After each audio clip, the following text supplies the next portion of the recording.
السلام عليكم ورحمة الله وبركاته. أهلا بيكم في قناة تيتو للتكييف.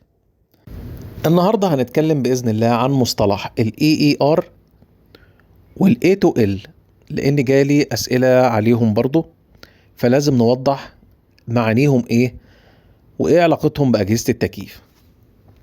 أول حاجة هنتكلم عليها هي ال EER. ال EER بتعني معامل كفاءة الطاقة في وضع التبريد بالنسبة لجهاز التكييف. هو رقم بيقول لك التكييف بيطلع تبريد قد ايه مقابل كل واط كهرباء الجهاز بيسحبها. المعادلة بتاعته بسيطة، وهي قدرة التبريد اللي هي الواط على القدرة بيساوي ال EER اللي هي الكهرباء المستهلكة. هقول لحضرتك مثال عملي علشان نفهم الموضوع بسرعة. يعني لو عندنا جهاز تكييف قدرة التبريد بتساوي 3500 واط واستهلاكه بيساوي 1000 واط، يبقى 3500 واط على ال 1000 واط بيساوي 3.5، يبقى ال EER للجهاز ده 3.5. كل ما الرقم ده بيكبر الجهاز بيبقى أوفر في الكهرباء. طيب الرقم الكبير معناه إيه عمليا؟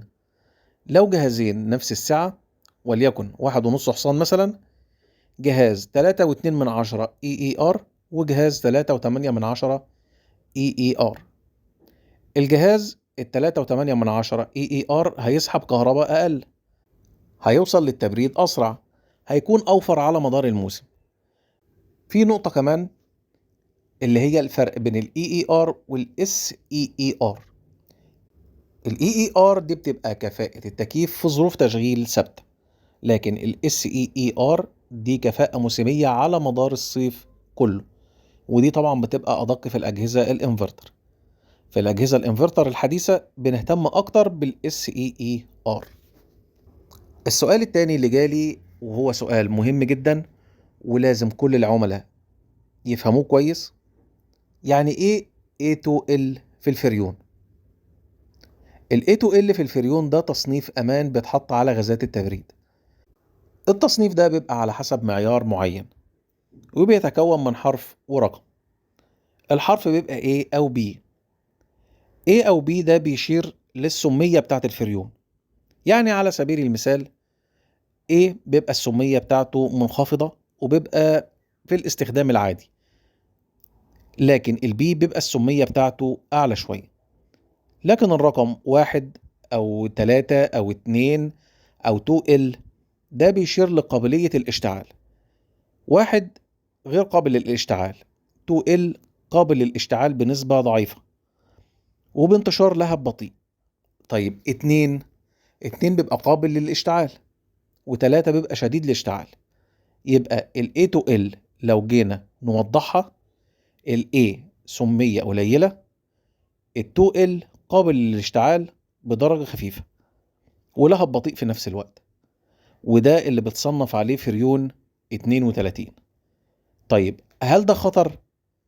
علميا علشان الغاز ده يشتعل بيبقى محتاج تركيز عالي جدا ويكون في مكان مغلق ومصدر شرارة قوي علشان يحصل الاشتعال. في الاستخدام الطبيعي داخل التكييف المنزلي ومع تركيب سليم هو آمن جدا. الفرق بين فريون 32 وال 410 في النقطة دي، ال 410 غير قابل للاشتعال، ال 32 A2L قابل للاشتعال بدرجة بسيطة، لكن ال 410 تصنيفه A1. A1 يعني غير قابل للاشتعال.